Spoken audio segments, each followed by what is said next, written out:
Okay, this time I'm very excited to see Brandon Ellis and Rocco Pasafumi do a little collaboration. Yeah. Combining the movie critic and the Stargazer. What will they do? How will it come out? The mystery will be solved right about now. All right, ladies and gentlemen, welcome to Stargazer, where we gaze to the stars and look at the latest in science fiction and how it relates to our small little planet Earth.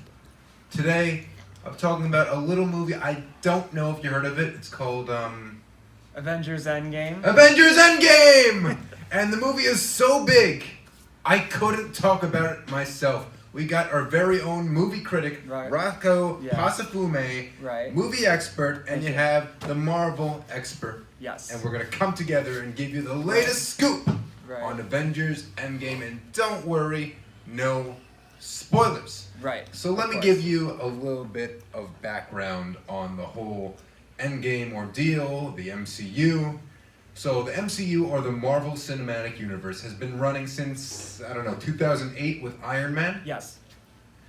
Slowly, since 2008, they've been building up characters and storylines for 11 years at this point. And it all accumulated in this one movie, Avengers Endgame. Now, it's a sequel to Infinity War. Right. But really, this is the epic conclusion to what's been called the Infinity Saga. Right. So for all 21 of these movies, this is the payoff you're getting. If you're a fan, if you invested all your time into these characters, you're going to get the best feeling. If you invested some of the time in the characters, you're not too into it as maybe Yes. I am, or maybe even Rocco, Right. you'll still get something. Now, Rocco, I want your professional critique on this, and I'll give you the fanboy perspective. Thank you. As far as the professional perspective, the problem with a movie like this is that because it's a movie that is paying off essentially 22 movies in totality, it's really hard to give a professional opinion about this, because basically when you're seeing that many hours of something, it's either you're going to like it or you're not really going to be as into it. But I think judging it as an individual movie, I feel like it's done what Marvel's always really been doing best, and which is really do well with pacing. Like, even with a movie as long as this is the longest Marvel movie, it's 3 hours.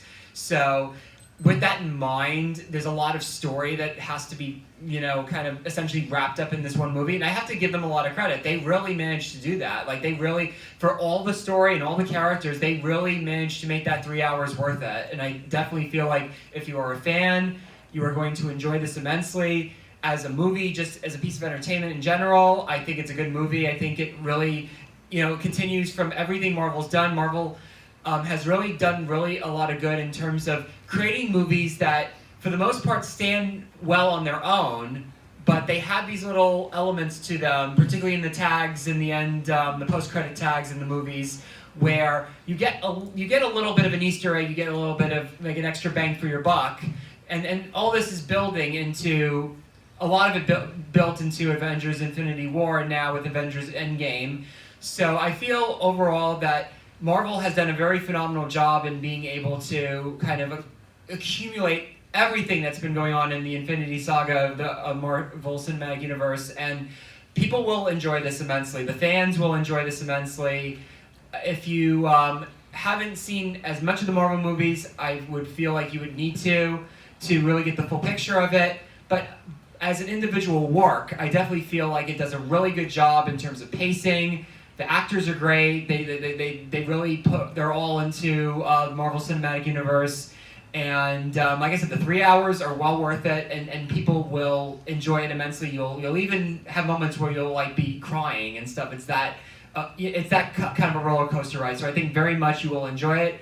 As a general work, I give Avengers Endgame 3 out of 5 stars. So to continue with the fanboy perspective, I will leave it back to you, Brandon. Now, Rocco, Yes. dear buddy Rocco, Yes. excellent movie critic. Thank you. He's been talking about this film as exactly what it is, a film. Right. But underneath the surface, what this really is an event. An event like no other. Yeah. This pretty much is this current generation's Star Wars. I know we have Yeah. Star Wars, they're still making movies, but it's just Right. not the same. It's the same kind of hype, the same kind of Yes. speculation. So, you know this movie's pretty serious. After Infinity War, spoilers for that movie, I'm not gonna spoil Endgame. Right. Thanos, the main villain, gets the main 6 MacGuffins that the Avengers are trying to let him not get. He actually wins, wipes half of the universe out of existence. That's half the cast. So that must mean they probably have a bigger budget now. Right. Now that they don't have to pay all these actors. Yes. So good for them there. And Marvel, you made a smart move. And now we have a much more, I would say, serious film, at least for the very first act. Yes, A definitely. lot of people have been saying, I've watched a lot of reviews, and I agree with this. The movie split up into maybe about three acts. Yes. You have the first act, which the trailers have really been teasing, which is more serious. How are the Avengers going to cope with such a serious event, with this sort of amount of life lost? What a serious, Right. traumatic thing. And you really see the inner turmoil that these characters go through. And then you have the second act, which I'm not going to say anything about besides, oh my god, if you're a fan of any of these movies, you're going to fall in love. And the final act is super emotional, yet Yes. super epic at the same time. Right. You know, as I said before, it's an event. So my theater, there are points where we were laughing hysterically. They were clapping and crying. Yeah, right. Usually when you have a movie, you want silence. But this is an event. This isn't just a movie. So the clapping at a point was just encouraged. Yes. Everyone was doing. Everyone was shouting. And it's not like the Russo brothers, the directors, were there to hear the encouragement. It's just Right. people looking at this projector and showing their love and passion. And it may sound crazy, but when you're there in the moment at this time, loving these movies as much as fans do, Right. it makes perfect sense. Right. So as a film goes, you can rate it Right. however you Yes, want. exactly. But as an event goes, It's this is the best you're going to get from Right. Marvel. It has a solid conclusion to these characters that you've known and loved for 10 years, for 9 years, for 11 years. All these movies, every single movie, even something like The Incredible Hulk that's been the black sheep of Marvel, gets some sort of love. yes. So Marvel gets love and you Right. get that love back. Yes. So 10 out of 10 for me personally. Right.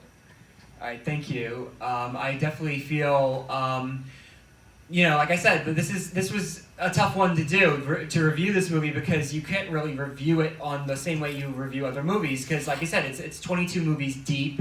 It's paying off all those 22 movies. It's like television. You can't really judge an entire television series by one episode. And that's what I feel like. Marvel's cinematic universe has really become, which is sort of like a television series on the big screen. And that will definitely be explored upon even further in our next Stargazer segment, where we talk about the Marvel Cinematic Universe as a whole and how it's impacted the Hollywood movies. So thank you very much. Great job, Rocco and Brandon.